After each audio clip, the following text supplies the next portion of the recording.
Hello and welcome everybody to our webinar today. The topic that we are covering is the top 10 public cloud best practices. And I hope you're going to find this extremely educational.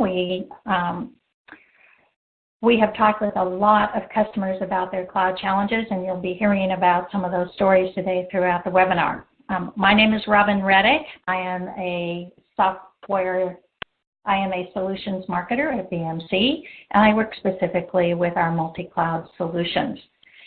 Today's webinar is the first of a series of 3, so I hope that after today you'll be joining us for the next 2 as well. Throughout today's webinar, you can submit any questions that you have through the Q&A tab on your interface. So I have with me today our primary speaker, Tony Johnson, who goes by TJ, and Tony is the Managing Director at Cloud Sherpa Consulting.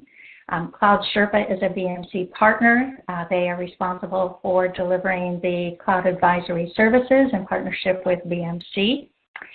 And Cloud Sherpa Consulting has been working with large enterprises for the last 7 years and helping them with their cloud initiatives and making sure that they are successful in their planning, migration, and ongoing operations of their cloud adoption.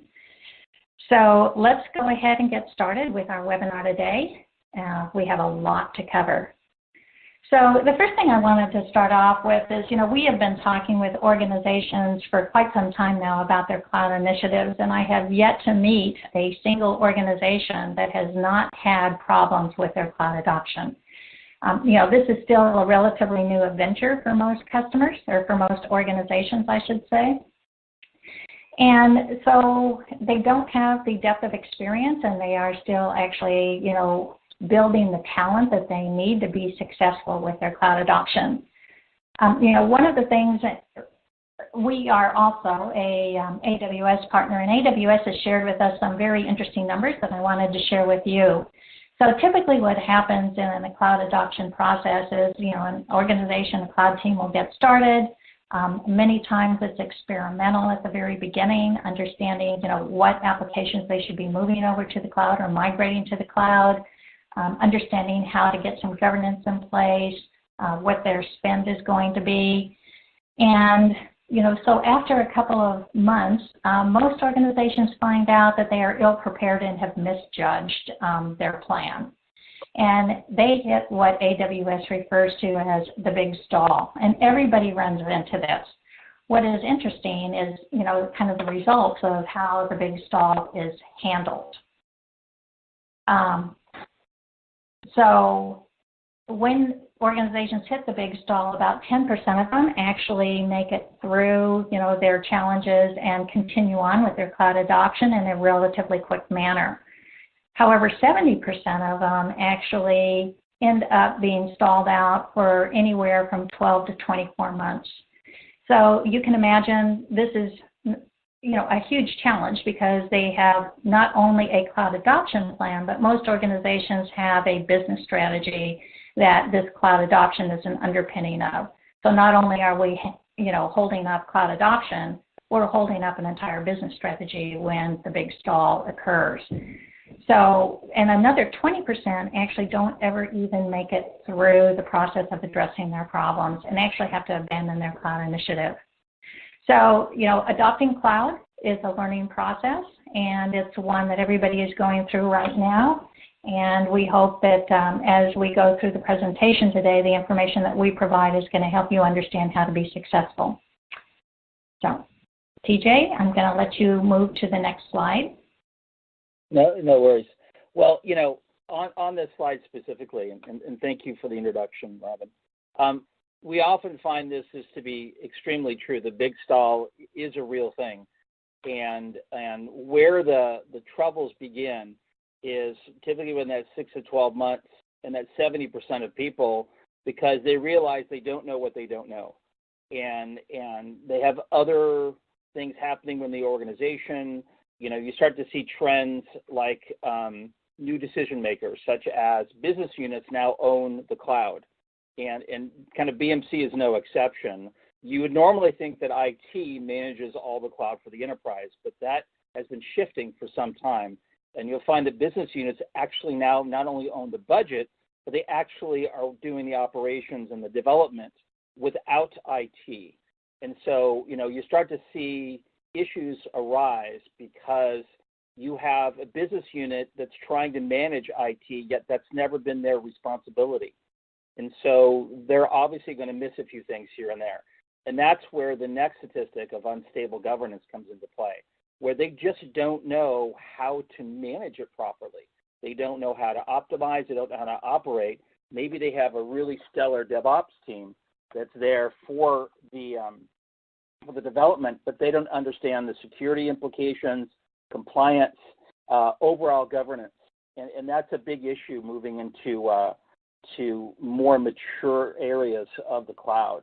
So you have the big stall, you have the shift and where the budget control is going to new people outside of IT, you have a lack of governance, and you can start to see some of the issues that a lot of organizations are facing today. And the 20% don't really continue because they don't know how to fix it, because they don't have somebody to help them, guide them down that path. So today we're going to really talk about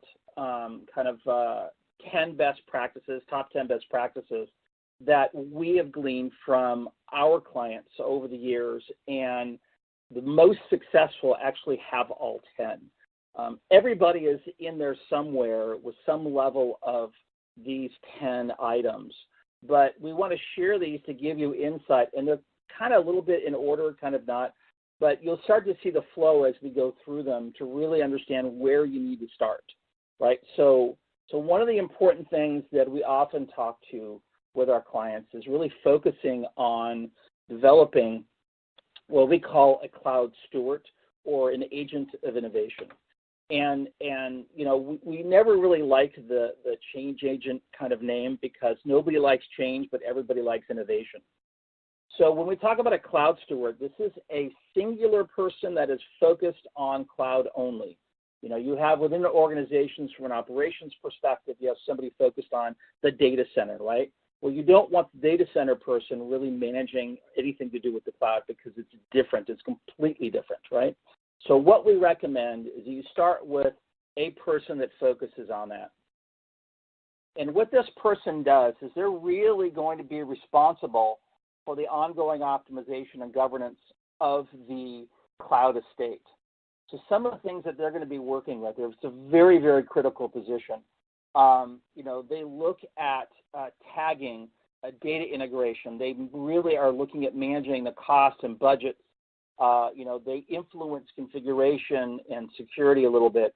They look at some of the reporting and how things are being delivered. They help define the policies. They do the capacity planning. They're responsible for, even in some instances, the contract with the cloud provider.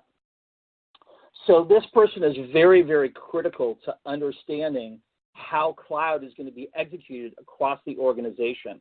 Because it's not just an IT, as we just talked about, because now business units are part of that. So you're really looking to have somebody who understands IT and business, and that's that good meld of those two disciplines that will give you a very successful cloud steward and ultimately a successful cloud strategy. The next thing, now that you have your cloud steward in place, we want to look at what we call Cloud Center of Excellence. Cloud Center of Excellence is really focused on creating policies and compliance for the organization. So this is typically a group within IT that says, okay, now that we're in the cloud, let's start looking at setting policies for all cloud usage across the enterprise. So you're going to have kind of delegates from the DevOps side, which is typically from the line of business. You're going to have people from the TechOps side and then SecOps. So these three kind of groups, and there may be others, this isn't just defined to these three, but there may be other parts, but this is really focused around kind of the IT core pieces. And once you have this in place, this now is the group that sets the policies for the organization. It may be 4 people, it may be 6 people. I wouldn't probably go more than 10 because then it gets a little bit disruptive with so many people involved in the conversation. But these are really the people that are setting the policies for the organization. And this is so critical to have the cloud steward that then is the leader of the Cloud Center of Excellence that now helps to set the policies with input from different parts of IT. So within the organization, you want to also do another thing. You want to look at what we call a cost community approach. You want to develop that. And what that really means is awareness. You want to give awareness for what cloud is to the entire organization.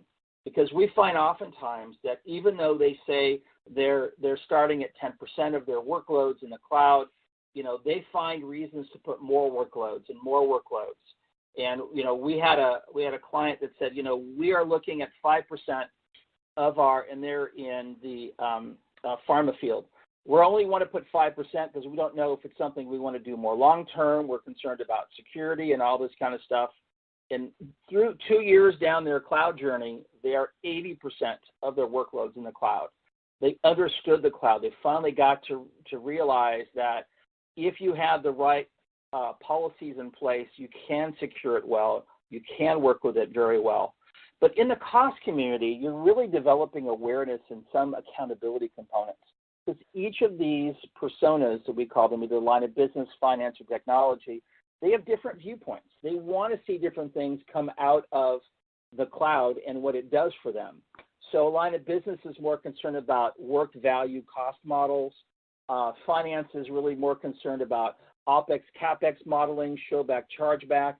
And technology groups is really looking at workload context, process and tactics, tech value measurements.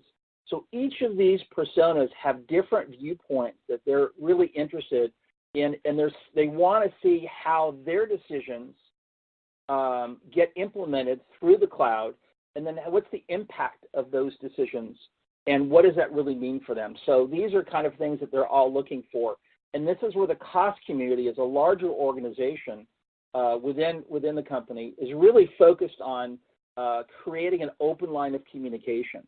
Oftentimes, cloud is siloed, either in IT or in the line of business, and every decision that's being made affects that.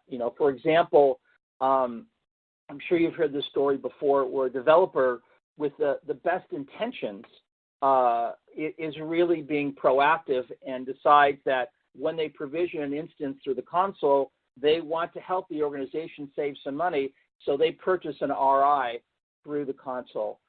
That's really not their place to do that, because that should be part of a larger cost community, and there should be policies in place set by the Center of Excellence so that that doesn't happen. Because now you have one person making a decision and a financial commitment for the entire organization. So things like that are there, even though well-intentioned, it's not really kind of a best practice. So you really need to make sure that your policies are set, the awareness is in place, and now you have good communication within the organization. And this is core to a successful cloud initiative and strategy. So now that we have our Cloud Center of Excellence and we have our cost community awareness, we have some of our policies, we want to say, okay, now that we have these in place, how do we work on what's called continuous improvement, continuous optimization? Very similar to the CI/CD model of continuous improvement, continuous development, right? We want to look at how we're always looking for cost savings, always looking for performance increases, but not affecting costs. We want to look at efficiencies. So there's always a continuous process in place for this cloud journey that you're on. It's never a one-time. I can't tell you how many times we've had conversations with clients that say, we just need you to come in one time, get us to a certain level of cost, and then we're good. But that's not how it happens. And we'll talk about how the economic modeling works, that, you're actually, the more you optimize, the more you spend kind of model. And I'll talk a little bit more about that later. But you really have to focus on making sure that you have the proper processes in place. So those processes can also come out of the Cloud Center of Excellence as well. So you have a lot of those processes and policies being developed that then go down to maybe tech ops or some operational component within your organization to really focus on making sure that that happens the most efficient way possible. So now that you have a model and an approach and a process for continuous optimization, you really want to look at how are you also not just looking at what you're doing today, but what you're looking at for the future. And this is where the cloud steward has multiple lenses going on at any given time. Obviously they're focused on today's budget, today's optimization, what's happening, but they also have to be, even in the Cloud Center of Excellence, looking at how are you continuously evaluating and architecting for future state. So a lot of times we find organizations don't spend a lot of money on education.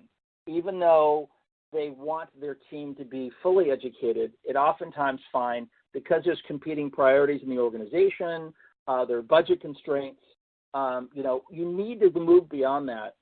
And what we found that successful organizations doing is finding ways to make that happen, whether it's just simply going on YouTube and looking for YouTube videos. I mean, very, very basic stuff, but I've seen it happen, and it's to their benefit that they're doing it. So, what we suggest within the space as you're looking to continually evaluate and architect is keep learning, right?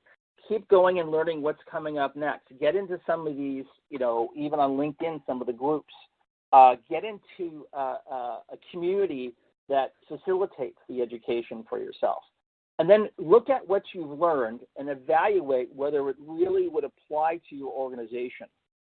As an agent of innovation, we're looking for people that are always evaluating what the latest technology is to see how it would apply.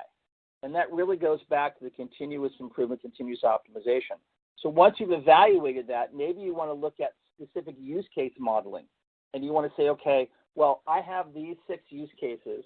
How does that new technology or those new services apply to what we're doing today across these use cases? And as a best practice, you should always have a sample set of use cases to always reference your evaluation of these new services or technologies, and how does it fit within that. And then model it, and model not just to see if it works with it, but maybe do an economic model around it as well. And get that data and really say, okay, if I was to do this, I have a very positive model around it. How would I then shift my architecture for what I'm doing today? And then how would that shift my cost basis if I was to do it this way? A lot of organizations, through their maturity model, they start with infrastructure service, move to platform as a service. Maybe they'll do some containers, maybe they'll do some serverless. But each time they move along those next level of cloud service consumptions, they are actually shifting their entire development model. So how are you going to do that and then still take into account those use cases, the economic modeling, and make sure you're architecting correctly? So all those decisions are so important in that process. I know I'm spending a few extra minutes on this slide, but when you really understand how important this is going to set yourself up for success in the future. We've had, I want to say, probably a good dozen or so organizations we worked with in the past that dedicated individuals on their cloud team to focus it specifically on this. And they've been some of the most successful organizations. We have one that's in the entertainment space that I can't really say their name, but they sell a lot of tickets online for events. I'm sure you can guess who that would be in the U.S. specifically. But they've actually not only hired a cloud steward, but they've actually, on their team, they have people that are constantly evaluating. And their spend is probably somewhere in the $20 million a year. And so for that level of spend, obviously they have to have that. But when they first started out down their cloud journey with AWS was probably 2 years ago, maybe 2.5 years ago. And their spend was, $50K a month. So they were less than $1 million a year. And they still wanted to have these resources in place. And it was so critical to their success. They've estimated by having this level of oversight and dare I say even governance around this, they estimate that just having that level of information has been a cost avoidance of 40% of their spend. 40%. So a lot of this is really important to have the right things in place early on to really have your future success. And if you're thinking about this, if you're early in your cloud adoption, or if you're mature in your cloud adoption, you really need to have a look at this this model. So data, look at data and make it actionable. You really have to understand how the services are performed and the data that comes out either from the client side or from, not the client side, I'm sorry, from the cloud provider side or from third-party tools. I'll give you a great example. So we have an idea called the cloud conundrum, and this happens to almost everybody when they first adopt cloud. They start with DevOps, they start with non-production workloads. They start to put them in, and they go, hey, this is really easy to do. I'm going to go ahead and start doing more with this. Maybe I'll put some low-risk production up there. And they forget to really model it properly. So then they start looking at data and go, ooh, this is more expensive than I thought it was. Maybe I should look to the cloud provider to help me understand how to look at data and maybe save some money. Well, some of the challenges with that is that you don't necessarily get all the data you're looking for. Although it's been getting better with the cloud providers, the data that you typically get is just a lot of raw data. So you can ask for a ton of reports, but what are you looking for in these reports? What are you looking at as far as the data is concerned? And then how do you make it actionable? And that's really the key piece, is making it actionable. You have a lot of organizations, even third-party tools that can create, these reports, but you have to really understand the data behind the reports, and then what actions can you take off of that data. And so it's really important to understand what we call the workload context from the data's perspective. So, data context says, if I produce a report of, say, resizing through a tool I'm using, and it says I'm going to save $1 million. I mean, that's fantastic, right? The challenge is that data, we look at that data and say those are candidate recommendations, not actual final recommendations, because you're forgetting to apply business and code context to that workload and that data. So let me give you an example of what that looks like. So when you're doing a report and you're looking at the data, let's say that it says of these instances, you're running SQL Server on them, and you should downsize them two t-shirt sizes, right? The challenge that you have is that the business context, because at the same time you're going through a SQL Server upgrade, and the business says, don't touch these servers now because I'm in the middle of doing an upgrade, and so you should not be doing this recommendation at all. But if you just took the tool recommendations and the algorithms for resizing, you would give it to an operations person just to make the changes, right? So these are reasons why you really have to look at the data and make sure it is actionable, but then also look at the raw data. I'll give you another example. You may look at a certain instance type on AWS and say, okay, I have a 2% utilization. That's minimal and that's great. Maybe I should look at decommissioning it. And the reality of those types of data sets is you have throughout the week, it's at less than 1% utilization, and then it spikes for an hour Wednesday night at 10 o'clock at 100%, and then it goes back down to less than 1%. So you want to look at that and say, okay, normally I would maybe see the spike and not really think about it. Maybe it was an anomaly. But now if you start doing a time series visualization, you see it's every Wednesday at 10 o'clock from 10 to 11. So that is a very specific job. So you would look at doing that, not decommissioning it, but maybe you'd move that workload to what we call a power schedule. To say automatically it'll turn on at 9:58 and turn off at 11:02. So things like that, we want to look at the business context and even the code context. We from a practice look at technology stacks as well. So what does that really mean in context to the data and the workload? So it's so important to really understand what the data is saying, interpret the data that reflects what your objective is, and then make it actionable. So, going back to the cloud conundrum, you say, okay, I've got some tools from the cloud provider. Great. Maybe it's not giving me all the information I need. Maybe it's just reports, and what do I do with the reports? Then you look at tools, and you do get some good information for that, but how do I look at the data there? And then you say, well, maybe I want to do something custom myself, and maybe I'll model it myself. I have some really good Excel gurus that can just load a ton of data in here, and I'm going to evaluate it. The challenge is, again, you don't know what you don't know. So you really always are looking to have somebody help you with some guidance, at least early on. You know, once you get used to looking at what the data is, you're good. But there's a lot of areas where clients kind of don't get it right. Another area is within how you use or buy cloud.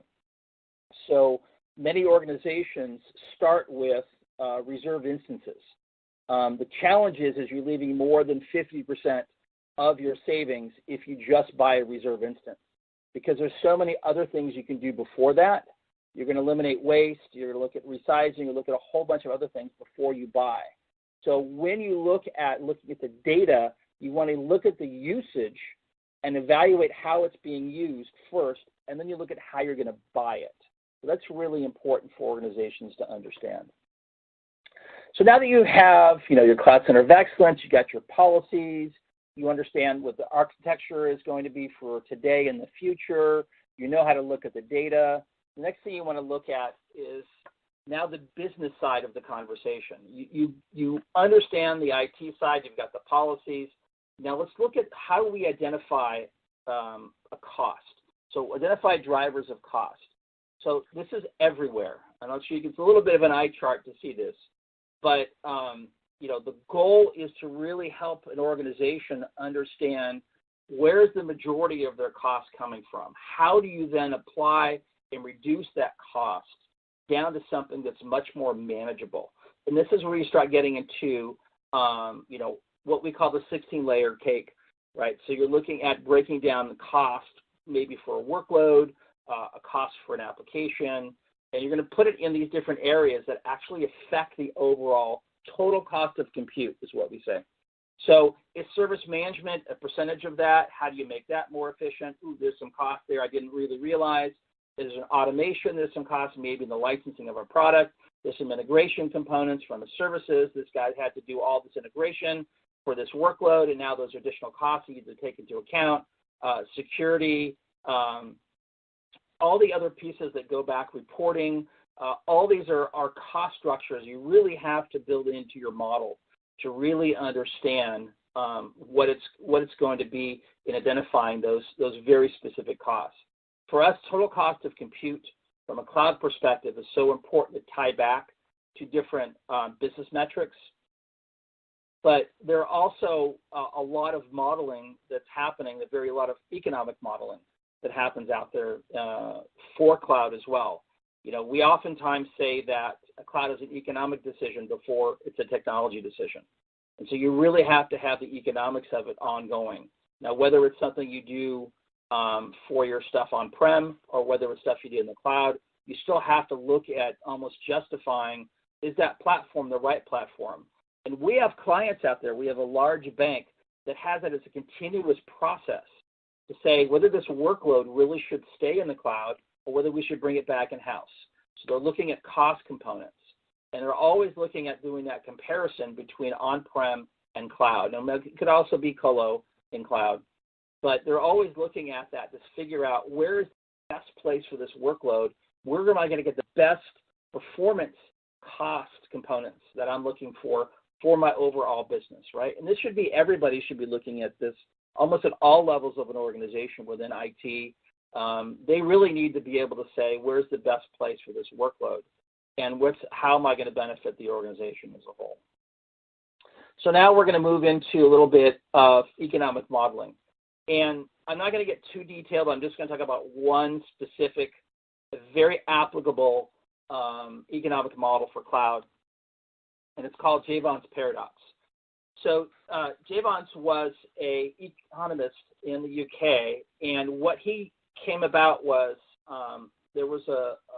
he figured out why there was an increase in the use of coal, and it was because they created better ways and more efficient ways to consume coal.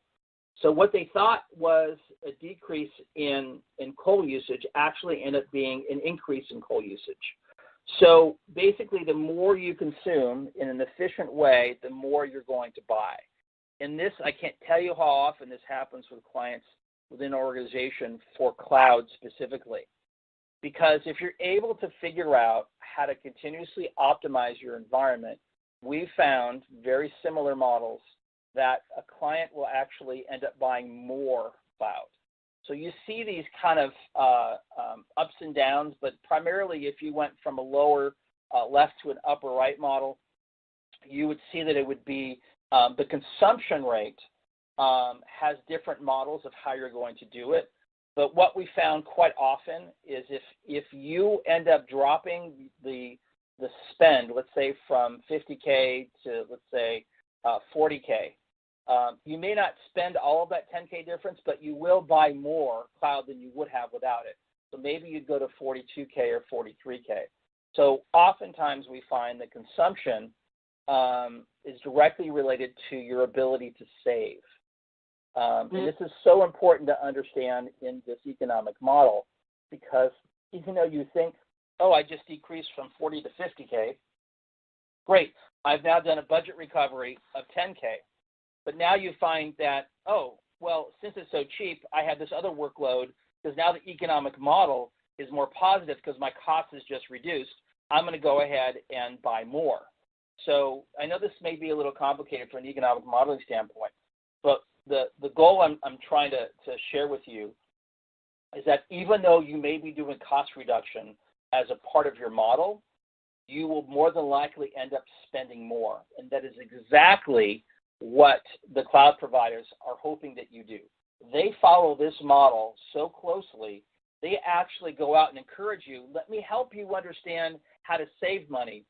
You should buy 3-year RIs, it's going to maximize your savings and everything. What they realize is that even though they're going to save a little bit now, their clients are going to end up buying more over time. So they're almost incented in a kind of good way to help you save, but at the same time, they know they're going to make more money down the road just because of Jevons paradox in this economic model.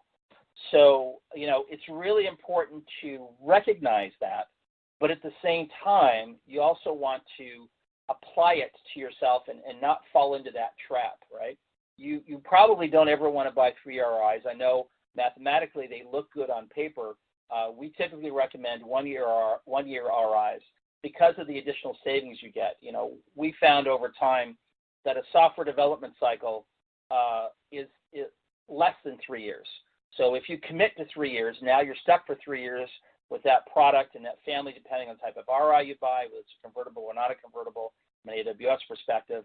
But you really need to understand what's going to work best for you. The 3-year RI standard works best for the cloud platform. Doesn't always work best for you as a client and a cloud consumer. So it's really important to understand the trade-offs and do the modeling around that as well. So enough about economic modeling. So now let's get to some other basic components. So now we're going to look at a business-focused approach that's driving cost reduction. So you identified the cost drivers in 7. You've done the economic modeling. Now how do you tie that back to a business approach, right? Because this is a business after all. You guys are not just about IT. You're part of a larger business. So how do you then help map the cost to a business initiative or business metric? So I'm going to give you guys an example. So this is a very basic cost per transaction as a business metric. So we look at what's the total cost to compute for that transaction, whether it's on-prem or in colo or in cloud. We help organizations understand. The first thing they need to do is understand the awareness. What is the cost of that particular workload? What's the total cost to compute for that transaction? So we really need to understand the cost components of that. And then from that, we determine, okay, we're going to look at a compute breakdown, and we're going to look at each line of those costs. Remember earlier I talked about the 16-layer cake? Well, there's labor involved in there, there's third-party licensing, there's third-party support, there's facility charges or service charges. You really have to figure out what that looks like for you in your cost breakdown. and then you say, okay, from a compute perspective, I can reduce this because I've now I've tuned my application, I've tuned my workload, and I no longer need a 2XL. Maybe I can go to an XL and still have a certain level of performance. We have various levels of guardrails for clients where they say, I don't want the environment to go over 40% utilization because I know I'm going to have spikes, and my spikes can go up to 90, so my normal utilization is going to be 80. I have other clients that say, I want to be over 80 and use auto scaling as part of my development component, and I want the system to manage itself. So I'm going to maybe go with an XL versus a 2XL at 40. Maybe I'll go an XL at 80% utilization, but I've architected my workload, my application to be auto scaling as I need to, right? So things like that you want to build, and you want to look at the architecture, but you're also looking at levels of risk in that. So what is your level of risk that you're comfortable with from an organization perspective? So once you determine the total cost to compute broken down by each line of cost, you want to analyze the workload and the impact to the business metrics. You also want to look at the cost structure and behavior of that workload. And then you begin optimizing by each line of cost. And every time you do that, you really have a true bottom line impact. We're working with a financial services organization in San Francisco, and their cost per transaction was $2 and I think it was 28 cents, something like that. Because we applied this model and this business approach to cost reduction, we were able to get their cost per transaction from 228 down to 114. So basically half, 50% savings. So you have to really understand what you need to do. You can't just accept this is the cost. You have to be continuously improving, continually optimizing. You have to be looking at the modeling all the time. This is how successful organizations stay on top of things. This is so important, I can't begin to tell you that again. So let's look at the 10. So at the end, you now have a new cloud governance model. So just to kind of recap a little bit, we have the introduction of a cloud steward. This is the person that manages everything cloud. They then create, inform, and manage the Cloud Center of Excellence and the cost community. As a team, as an organization, you're looking to do continuous improvement, continuous optimization. You're always looking to evaluate and architect for the future. If you're not doing that, you are now static and you will be left behind, and you will not understand how your competitors got ahead of you because they're doing that, right? That's the important thing. So you want to look at data and make it actionable. Just don't look at the report and just be blank-faced. You have to then start looking at the trends, the behaviors, the consumption patterns, and now you can make it actionable based upon what your requirements are. So important to identify drivers of cost. Again, this is really critical to then say, okay, now I want to model this from an economic perspective, and then I want to tie it back to a business metric. If you're able to do all of these, you are going to be very successful with managing your cloud.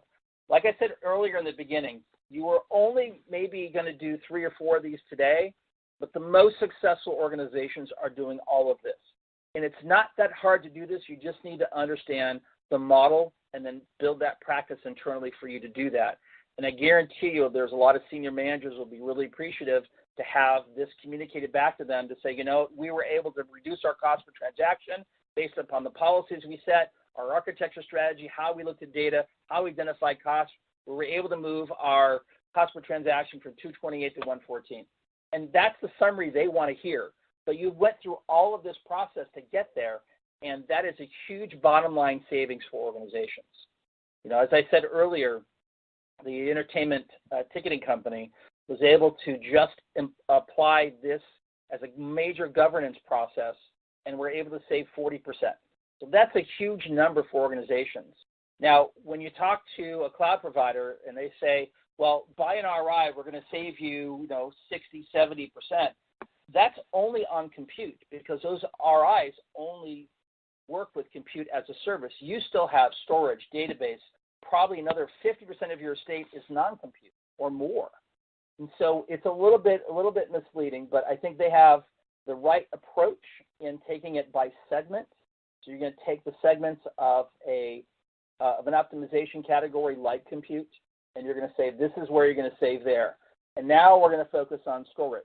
Over time, storage becomes more than compute from a spend perspective. As you become more mature, your storage increases over time, and as a percentage of your overall spend, it increases. So if you don't have a storage optimization strategy, you're going to be left behind. You're leaving money on the table. You're spending more than you should. So all of these together really comprise really a best practice for cloud. So the question is, where are you on this kind of governance path, right? So, we like BMC look at people, process, technology, and data. We're basically a data-driven organization. We have a lot of AI intellectual property that we built around creating these models. And so where are you in this path? Are you at inception where you definitely have some cost overruns, you're more reactive than proactive, you have some minimal integration, you're still deploying with a simple script, right? So maybe you're doing CloudFormation or PowerShell script to then deploy.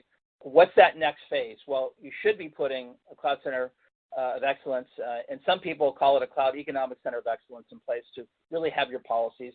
Have your policies match your process, designed for cost, meaning the lowest cost, not for the highest cost, and be able to deploy rapidly. When you have a governance, you don't want to impede the organization.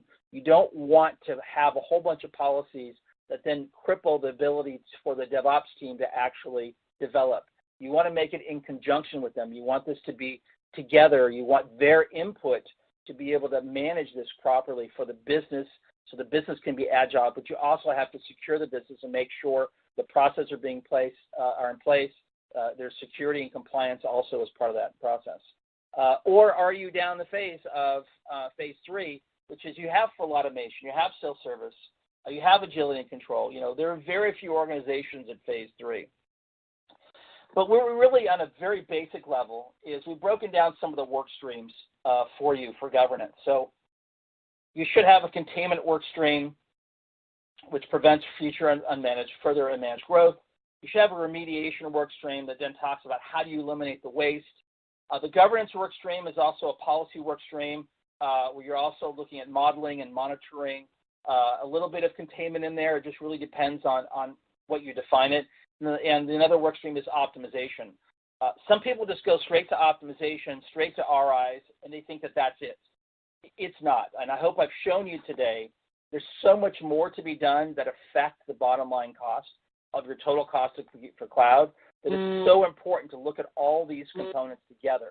And that's why this can make you the agent of change for your organization and successful in their cloud.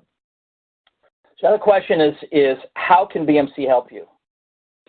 So we have a couple of things that we can do. So we have services, we have tools. One service that we oftentimes client asks us to help them with is just a basic advisory service and a strategic advisory service where we're going to give you awareness. We're going to give you an idea of where your current state is. Oftentimes we find that even clients don't always know.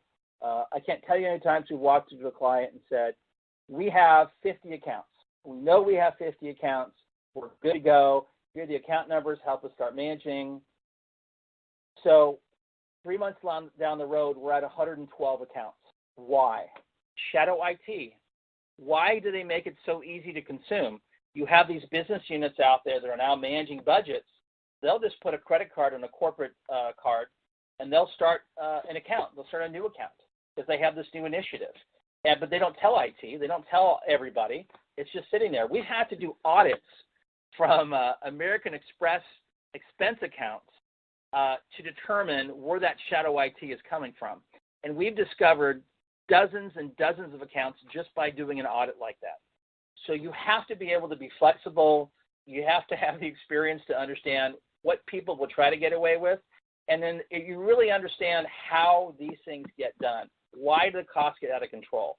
Well, this service is going to help you understand your visibility around costs and financials, what your visibility into your inventory and dependency mapping. It's going to help you with a couple of other things. So from a services perspective, we also look at security and compliance. We look at, we actually give you, which is really, really good, they'll give you a range of potential savings that you can get through optimization as part of the service. So it's going to do an evaluation on current state. It's going to run some tools and give you some insight. And by the way, the tool solutions on the right-hand or right-hand side, so Discovery for Multi-Cloud, True Cost Control, we're going to use those tools as part of this service. And there's a license that's included for these tools during the duration of this engagement. And these are powerful tools to get you the information that you need to make it actionable, to then control your policies, to control your costs, to really understand capacity planning. What are you doing with that? And so this service is it's a very basic service, but it gets you started. And that's where most people want to. I want to know what I have. I want to know what I'm spending. I want to know my security vulnerabilities. I want to understand what I can possibly save. And then lastly, we actually look at a couple of applications to say, maybe these things could be migrated quickly and you can move them faster to the cloud, and we'll give you some assistance with that. So a very, very powerful service to get you started down that path. Hey, Robin, can you give us some more information about some of these solutions as well? Absolutely. So one thing I wanted to just mention, BMC has actually been in the business of helping organizations transform their IT and data centers for about 30 plus years. We started back in the day of mainframes and helped them move to distributed and then to virtual environments and now cloud.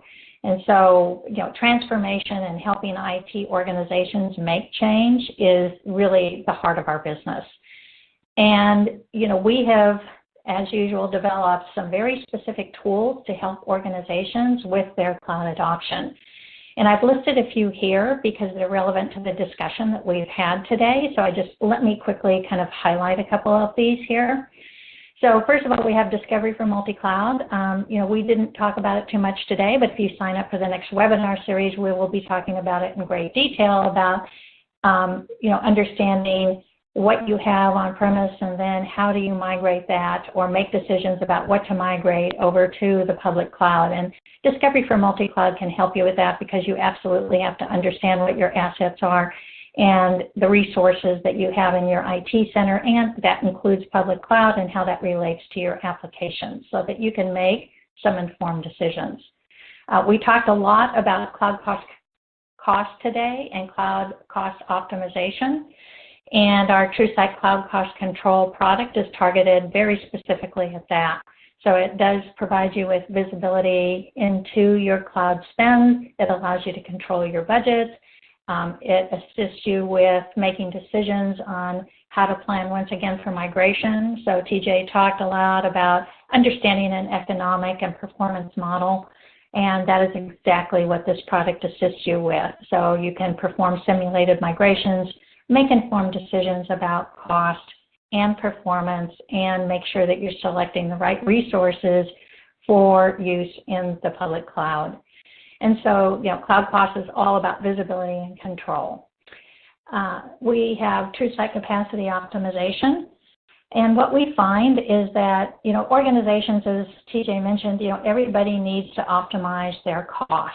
And cost when it comes to cloud is very much tied to resource usage. So organizations are either going to optimize the use of resources either before they move to the public cloud or immediately after they move to the public cloud, because otherwise they are just throwing away a huge amount of money. It's just wasted spend. And so TruSight Capacity can help you do that, regardless of you doing it prior to the move or after the move. The capacity tool gives you the insight that you need to understand what resources you have, how you're using them, and how to optimize your use of those, and then really drive those costs down. And then we have our TruSight Cloud Security product. Once again, we touched on governance, and governance and security can take, a couple of different forms. So we talk about security in terms of making sure that your cloud resources are secure, and that means making sure that they're properly configured, that they're, you have an S3 bucket set to private versus public, so your data isn't exposed when that's appropriate. And, you have a lot of people out there making purchases and configuring solutions. And, when you go to a public cloud provider, whether it be AWS, Azure, or Google, there is a shared responsibility model. And so TruSight Cloud Security helps you make sure that your cloud services are secure. The other side of the cloud security is making sure that you are compliant with your business policies. So TJ talked about establishing good practices, making sure that you have good governance over those practices, and that's exactly what the cloud security product will help you with. So you get both a security from making sure your resources are well protected, along with making sure that your business policies are being followed, which is an absolute imperative when you have multiple buyers out there, many of which you may not even know are making purchases. So once again, these are all products that BMC can offer that are very targeted on cloud adoption and ongoing operations. So that is let me pause here because we do have a couple of questions. So before I actually cover this, I do want to cover a few questions that have come in. So TJ, I am going to start off the one that we have come in. It says, how do I know where to start with my cloud adoption? In other words, we're in the early stages. We know we need some help with some, probably services from the outside. How do I know where to start? Well, we typically recommend understanding, current state. So really trying to figure out where you're at today. And that could be from a governance perspective. It could be from a cost perspective. And I think it's just really important to understand current state and current inventory. I think I talked about that a little bit.